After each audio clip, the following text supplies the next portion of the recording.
Hey everybody, and welcome back to OG Crypto and NFTs. My name is Emmy. If you've been watching any time in the last couple months, you probably heard Troy refer to me as Producer Emmy. I'm filling in for him this week as he is out of town. So today I wanted to cover more than 100 million NFTs have been stolen. Excuse me, more than $100 million worth of NFTs have been stolen, but more than 260 million in. So I have quite a few articles that I'd like to cover in this topic. Let's go ahead and jump right in. So this first one here says more than $100 million worth of NFTs have been stolen since July of 2021, data shows. So in the subheading here, it says criminals took an average of $300,000 worth of NFT per scam, says cryptocurrency firm. This is really crazy. Obviously, thefts in the NFT space have been a really big issue, and when you put all the data together, obviously the numbers are pretty staggering. I'm wondering what companies are going to do up this and help people who are in this space not having to keep with this issue.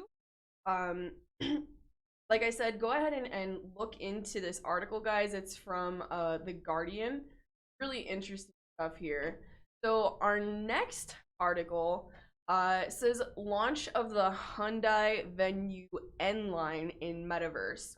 So this is part of Hyundai that is in India, and the Metaverse is being pushed off of the Roblox app. And it's really interesting because they're going to be doing a whole event for this model before it actually goes on sale in the real world. This is pretty interesting. It looks like they have a test drive track, a venue, end-line zone, a showroom, a service center, a mini game, a photo booth, a treasure hunt, goods, and more stuff for the Metaverse to make the debut even better.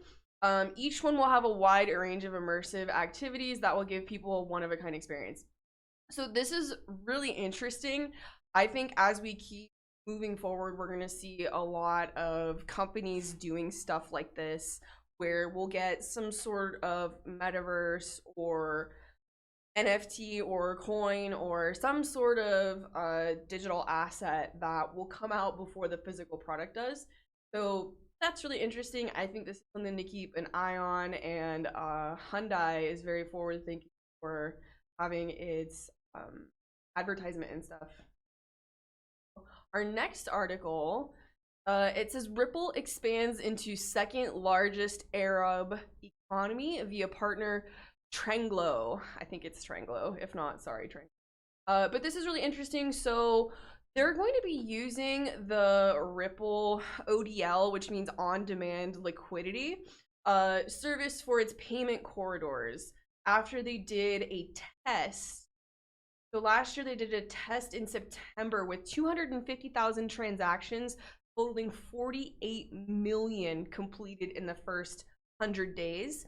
So this company, and specifically the UAE, has some of the highest numbers of cross-border payments. So it says right here that it remains a key region for those cross-border payments. So I think this is really interesting, and it's definitely going to be moving forward with a lot of speed, because people will be able to send and receive large amounts of money very quickly for pretty much no fee. So I think this is really interesting, and I'm curious how Ripple is going to keep changing the future with the way that they're changing cross-border payments and just all the stuff that their incredible technology. So our next article here, this is really fascinating to me. So some of the bigger brands that have jumped into NFT space, like Nike, Gucci, Dolce & Gabbana, Tiffany, all those really high-end fashion companies have earned $260 million in NFT sales. So data from Dune Analytics, it was first shared by NFT Gators, shows that well-known companies like Nike, Gucci, Dolce & Gabbana, Adidas, and Tiffany's have made $260 million in sales using NFTs.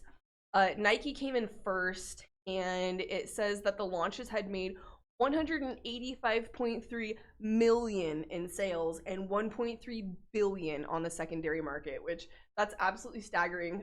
The fact that they were just able to jump into these markets and have such huge returns is really interesting.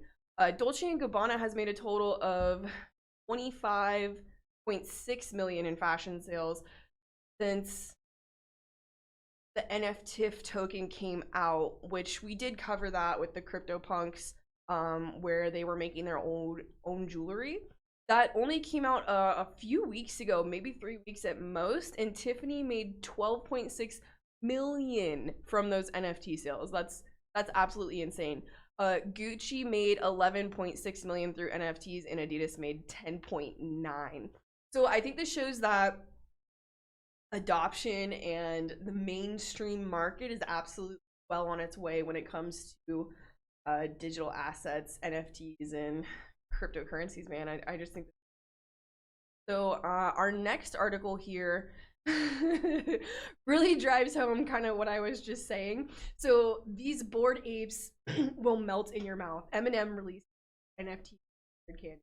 So, excuse me, this was a licensing deal between Mars and the music label UMG, which means the Bored Ape NFT images are now printed. So they had 100 boxes that were limited edition, instantly sold out. You can no longer get them, but there's a less limited edition box that is still for sale. I want to say it was around like $40.